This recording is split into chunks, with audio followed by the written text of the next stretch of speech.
السلام عليكم ورحمة الله وبركاته. ازيكم يا حبايبي، عاملين ايه؟ يا رب تكونوا بخير. انا النهارده هنعمل لكم طريقة عمل البط بطريقة سهلة جدا وبسيطة وطريقة جميلة جدا. زي ما انتم شايفين كده معانا المكونات. معانا البطة بتاعتنا زي ما انتم شايفين كده، بطة كبيرة اهي زي ما انتم شايفينها. ومعانا فريك بلدي ده منقوع في المية زي ما انتم شايفين كده اهو، ومصفيينه يعني. ومعانا هنا دقيق اهو، ومعانا هنا بصل، ومعانا برتقانه مقطعينها شرايح زي ما انتم شايفين كده كبيره، بصلايه وسط زي ما انتم شايفين كده. ومعانا التوابل هنا ملح، فلفل اسود، دي توابل مشكله، وده قرنفل زي ما انتم شايفين كده مكونات. تعال دلوقتي بقى نبدا في تنظيف البطه بالسكيايه او اي حاجه، عندنا طبق كبير يعني، ونحطه فيه البطه بتاعتنا عشان نعرف نغسلها كويس. بصوا اهي كده. بصوا يا حبايبي، اول حاجه هنحطها الخل زي ما انتم شايفين كده اهو. هنحط عليها خل حوالي كده 3 معالق كبار اهو، بالشكل اللي انتوا شايفينه ده. بعد كده هنحط عليها ملح. بصوا نقطع كده من جوه ومن بره. بصوا زي ما شايفين كده انتوا، ده كله ده عشان الزفاره تمشي، احنا بنحوش من الزفاره. وهنحط لها كمان دقيق، يبقى احنا حطينا خل وملح، وهنحط لها دقيق كمان اهو. بصوا نحط لها كده من بره ومن جوه. هنغسلها. انا بصي يعني ده كل الخليط اللي احنا حاطينه ده هندعكها بيه كويس جدا. بعد كده نغسلها يعني. بصوا اهو، نحط عليها بالدقيق شويه كده وندعك فيها كويس جدا زي ما انتم شايفين كده. بعد ما ندعكها كويس جدا نحطها تحت الميه. بصوا نفتح على الميه زي ما انتم شايفين كده وندعك كمان. بصوا اهي، منحوش منها يعني الحاجات اللي احنا حطيناها دي. بصوا اهي كده. هنضيفها كويس جدا ونرجع لكم تاني حبايبي. بالميه اللي احنا حطيناها دي اللي هي فيها الملح والخل والدقيق يعني، هنسيبوها فيها حوالي 5 دقايق عقبال ما نغلي الميه. بعد كده نرجع لكم تاني حبايبي. وادي البطه شكلها بعد ما نضفناها كويس جدا وصفينا الميه كانت فيها حبايبي. دلوقتي بقى هنجيب الفريك بتاعنا اللي كنا نقعينه، دلوقتي هنحطه على النار وهنحط له سمنه او زيت المتوفر عندكم حطوه. دلوقتي بقى هنحط له سمنه. عندنا سمنه بلد احنا هنحطها له. بصوا نسمي كده بسم الله ونحط. بصوا ونقلبها كويس بقى.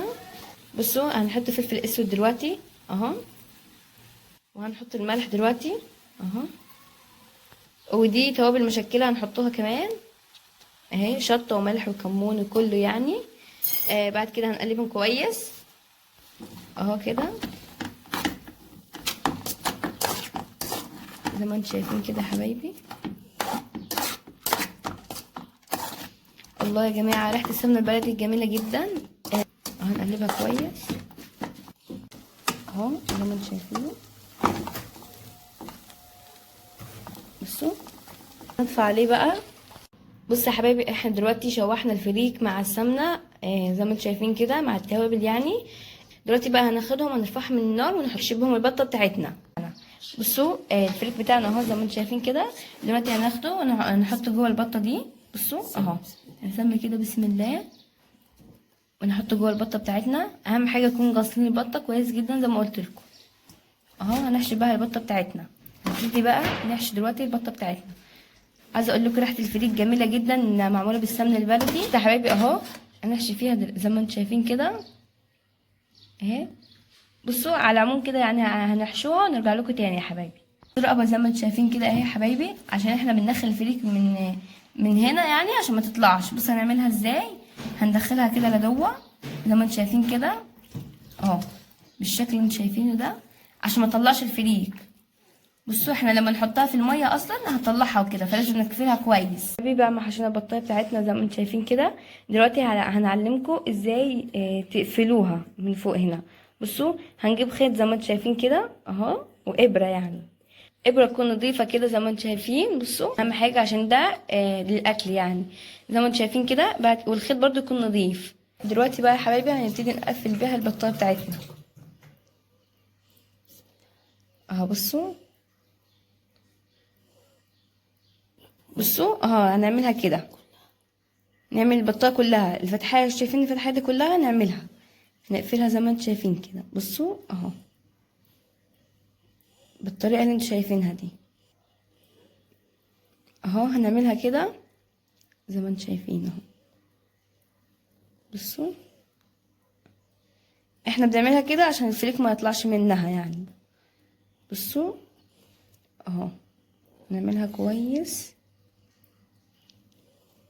هنعملها كمان ونرجع لكم تاني. هنعملها زي دي، شايفين الحته دي اهي، هنعمل الباقيه دي زيها بالظبط اهو. بصوا كده اهو زي ما انتم شايفين.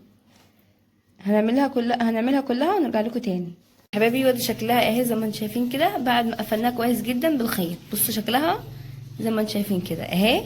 دلوقتي بقى هناخدها ونحطها في النار في الميه المغليه بتاعتنا. هنجيب حله زي كده نحط فيها ميه زي ما ونسيبها بقى. بتاعتنا غلت اهي زي ما انتم شايفين كده. دلوقتي هننزل بيها بالحاجات بتاعتنا. هنحط اول حاجه البرتقال اهو، البرتقال بتاعنا زي ما انتم شايفين كده.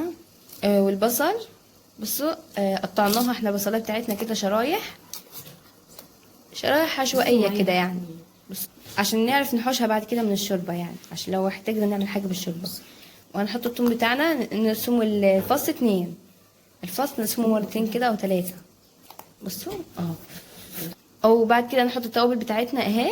بصوا هنحط كل حاجه حيه زي ما انتم شايفين. الفلفل الاسمر نحطه حي كده، والقرنفل برضه هنحطه حي. بعد كده هنجيب البطايه بتاعتنا دلوقتي. بصوا دلوقتي يا حبايبي بقى هنحط البطايه بتاعتنا. بصوا نسمي كده بسم الله بالراحه اهي. هنزلها بالراحه كده في الميه بالراحه عشان ايه الميه يعني ما تتكبش مننا ولا حاجه. بصوا زي ما انتم شايفين كده. وزي ما قلت لكم نقفل عند الرقبه بتاعتها كويس جدا اهي. بصوا شكلها. هنغطيها بقى ونسيبها تستوي مع نفسها. نحط عليها ونسيبها مع نفسها بقى لحد ما تستوي ساعه 2 براحتها بقى. شكل البطايه يا حبايبي بعد ما طلعناها من الشوربه بتاعتها. بصوا بسم الله ما شاء الله شكلها تحفه جدا يفتح النفس زي ما انتم شايفين كده اهي. بصوا اهي. دلوقتي بقى هناخدها دلوقتي يا حبايبي هندهنها بمعلقه صلصه من على الوش كده من فوق عشان تديها لون جميل كده وتقرمش. معانا الصلصه زي ما انتم شايفين كده. حوالي معلقه كده. هنجيب فرشه زي ما انتم شايفين كده وبصوا ندهنها كده. ما نحطلهاش سمنه ولا اي حاجه، هي كده كده بصوا يعني بتنزل سمنه لوحديها، مش هنحط لها سمنه ولا حاجه خالص. بصوا اهي. عايزه اقول لكم يا حبايبي الشوربه بتاعتها ممكن تعملوا بها باميه او مكرونه او محشي اي حاجه انتوا عايزينها. بصوا اهو هندهنها زي ما انتم شايفين كده اهو. بصوا الناحيه التانية كمان. بصوا يا حبايبي من كتر اللي هي كانت مهريه يعني استوت على الاخر. بصوا الجناحات بتاعتها اتحشت لوحديها يعني دابت كده واتحشت فخلعناهم يعني. بصوا زي ما انتم شايفين كده بعد ما دهناها كويس جدا بالصلصه. دلوقتي هناخدها ونحطها في الفرن تحت الشوايه يعني من غير زيت. احنا ما بنقلهاش في الزيت، احنا نحطها في الفرن يعني في الشوايه. بعد كده هنرجع لكم تاني بعد ما نطلعها من الفرن يعني بعد كده هندخلها الفرن. وده شكلها يا حبايبي بعد ما طلعناها من الفرن. بصوا بسم الله ما شاء الله محمره كده واخده شكل تحفه جدا. بصوا على الناحيتين زي ما انتم شايفين كده. هنحطها في الطبق دلوقتي نوريكم شكلها كويس. بصوا يا حبايبي هنحطها هنا اهو. بصوا اهي. بصوا بسم الله ما شاء الله شكلها تحفه جدا زي ما انتم شايفين كده. بصوا تحفه جدا تفتح النفس. بصوا لونها كده احمر جميل جدا. بصوا اهو على الناحيتين. بصوا يا حبايبي شكلها حلو ازاي. بصوا اهي زي ما انتم شايفين اهي يا حبايبي زي ما انتم شايفين كده.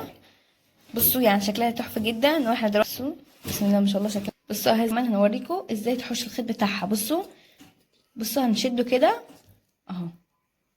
بصوا هنشده كده بالراحه اهو زي ما انتم شايفين. شكلها ما طلعش منها الفريك ولا حاجه خالص. بصوا الفريك زي ما هو كده. بصوا ما شاء الله تحفه جدا زي ما انتم شايفين كده. بصوا الفريك بسم الله ما شاء الله سخن كده وجميل جدا زي ما انتم شايفين اهو. اتفضلوا يا حبايبي معانا. لو عجبك الفيديو بقى ما تنسوناش باللايك والاشتراك. والسلام عليكم ورحمه الله وبركاته.